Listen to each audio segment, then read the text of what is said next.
je l'ai dit ici, les Maliens ignorent l'impact de leur révolution sur l'Afrique et la conscience de la jeunesse africaine.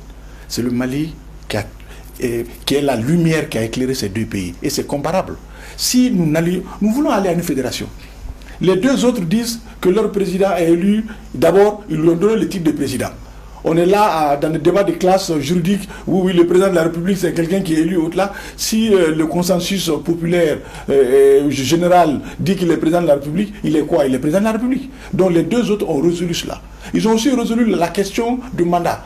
Moi, j'étais candidat, j'allais me présenter aux élections présidentielles, mais quand ils sont venus, j'ai vu que les actions qu'ils posent sont des actions que moi-même j'aurais pu poser même mieux, sinon plus. Donc je me dis, je mets mes ambitions personnelles parce que c'est le Mali dont il est question, c'est l'Afrique dont il est question. Donc les deux autres ont harmonisé. Pour moi, c'était toute une logique que chez nous aussi, on confère le titre de président à Assimi et qu'on lui donne les 5 ans. En tout cas, il faut travailler de commun accord avec l'AES, parce que moi, je tiens beaucoup à ce projet fédéral-là, je tiens beaucoup à cette monnaie qui est en création pour que l'Afrique, enfin, se réveille.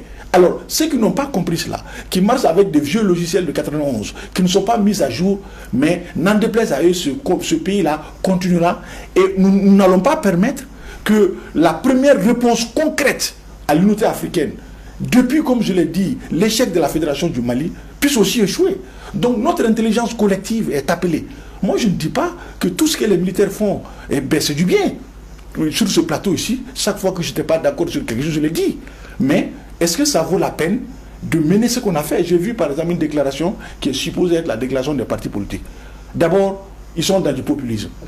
On met là-dedans liberté syndicale bafouée, ils devaient se contenter de leurs problèmes à eux. Ils veulent faire arrimer à leur cause les syndicats, ils veulent faire arrimer à leur cause les religieux qui seraient machin, ils veulent faire arrimer à leur cause tous ceux qui seraient, selon eux, en exil parce que, alors que ce n'est pas la même cause. Donc ils sont dans du populisme.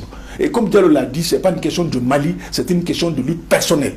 Si le pouvoir avait fait comme ATT, par exemple une gestion consensuelle, que j'appelle d'ailleurs le pouvoir à le faire, parce que nous voulons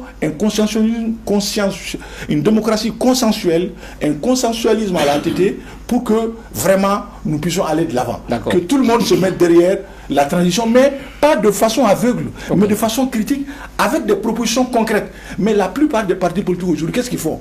Pour vous dire que ce n'est pas le Mali qu'ils portent. Moi, j'ai discuté avec des hommes politiques. Qu'est-ce qu'ils me disent? Oui, j'ai les meilleures idées pour tel ou tel problème. J'ai dit, mais pourquoi tu ne les écris pas? Au moins, lui, il a le courage d'écrire ses idées, même si on est d'accord ou on n'est pas d'accord. Mais pourquoi les autres n'écrivent pas leurs idées pour nous permettre de sortir de l'ornière? Ils disent que non, on attend quand je viendrai.